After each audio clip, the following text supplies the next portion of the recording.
স্বৈরাচারী শেখ হাসিনা সরকার। এই সরকারের সময় যে গণধর্ষণ শুরু হয়েছে, যারা গণধর্ষণ করতো তাদের পুরস্কৃত করা হতো। আমি একজন নারী, আমি কন্যা, আমি জায়া, আমি জননী, আমি গর্ববোধ করি যে আমি একজন নারী। কিন্তু আজকে নারী সমাজের কি অবস্থা দেখে, এই যে চারিদিকে যে ধর্ষণ, এই ধর্ষণের খেলা, ধর্ষণ খেলায় আগে হয়েছে, আগে হয়তো বছরের দুটা তিনটা ধর্ষণের কথা আমরা শুনেছি। এই গণধর্ষণের মাত্র শুরু করেছে স্বৈরাচারী শেখ হাসিনা সরকার।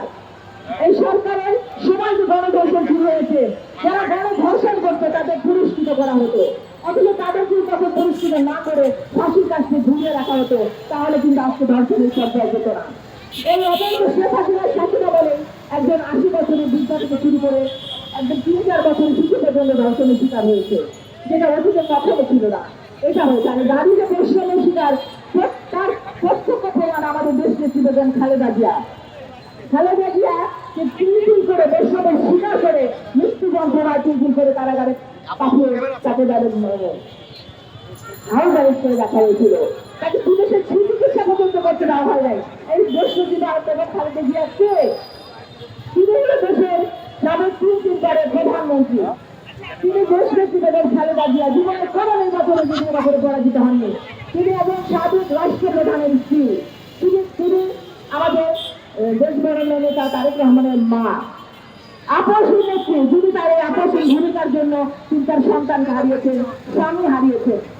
আজকে আমি শ্রদ্ধার সাথে স্মরণ করছি বহুদলীয় গণতন্ত্রের প্রবক্তা, স্বাধীনতার মহান ঘোষক, বীর মুক্তিযোদ্ধা, বাংলাদেশের প্রথম রাষ্ট্রপতি শেখ প্রেসিডেন্ট জিয়াউর রহমানকে, যিনি নারী জাগরণের সূচনা করেছিলেন, যিনি নারীকে আজকে রাজপথে দাঁড় করিয়েছেন, সমাজের প্রত্যেকটা সেক্টরে নারীর ভূমিকা অনস্বীকার্য করেছেন। আজকে সরকারি থেকে শুরু করে আকাশ বলেন, পাতাল বলেন, প্রত্যেকটা জায়গায় নারীর ভূমিকা রয়েছে। আর এই নারীকে প্রতিষ্ঠিত করেছে আমাদের শেখ প্রেসিডেন্ট জিয়াউর রহমান। নারী তিনি অনুধাবন করেছিলেন যে নারীর জন্য দেশের পরিচালনার জন্য নারীকে পুরুষের পাশাপাশি নারীকে হাল ধরতে হবে। আর সেই জন্য নারীরা কিন্তু পাশাপাশি দাঁড়িয়ে আছে। আমি গর্ববোধ কাজ করবো, কিন্তু আজকে পুরুষকে সংযত হতে হবে। পুরুষের যে ভূমিকা, আমরা পারিবারিক শিক্ষাকে আগে গুরুত্ব দিতে হবে। পুরুষরা যদি আমরা সংযত না হয়ে নারীকে রক্ষা করতে পারবো না। ভাইরা, সাংবাদিক ভাইরা, আপনাদেরকে বলতে চাই, আপনারা যদি সচেতন না হন, সাগরের বিচার হবে না। আপনাদেরকে এই যে স্তরে সাগরের বিচার হওয়ার জন্য আজকে যদি আপনারা সচেতন থাকতেন, তাহলে সাগরের বিচার হতো। আর বিচার যদি হতো, আপনাদের বাচ্চা করে আপনারা আবারও ফিরে পেতেন সেই রাষ্ট্রপতি জিয়াউর রহমান সমাজে মানে আপনারা ফিরে পেয়েছিলেন। তাই আপনাদের কাছে আমার আপনারা কথা বলবেন। প্রিয় ভাইদের করে আজকে আমাদের শ্রেষ্ঠ খরচ হয়েছে, আমাদের এখন আমাদের মূল্যবান বক্তব্য রাখবেন আমাদের বিশেষ অতিথি এবং প্রধান অতিথি। আমি শুধু ধন্যবাদ জ্ঞাপন করছি যারা কষ্ট করে আজকে এসেছে, তাদের আন্তরিকভাবে ধন্যবাদ এবং কৃতজ্ঞতা জানাই। এবং আমি আশা করবো আমাদের নারীরা আবারও এগিয়ে যাবেন। আপনি দেখেছেন নারীরা যে ছোট্ট বাচ্চাটা কিভাবে তাকে ধর্ষণ করা হয়েছে, কিভাবে ধর্ষণ করে তাকে আজকে মৃত্যু পথে ভূমিকা হয়তো বাধ্য কিনা জানি না।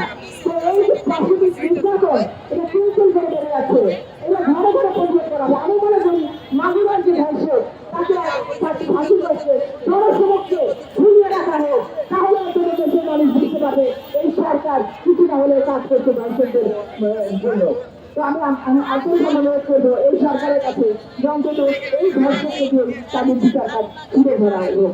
ধন্যবাদ সবাইকে, সবাই ভালো থাকবেন। আমরা দেখা ইনশাআল্লাহ। আসসালামু আলাইকুম।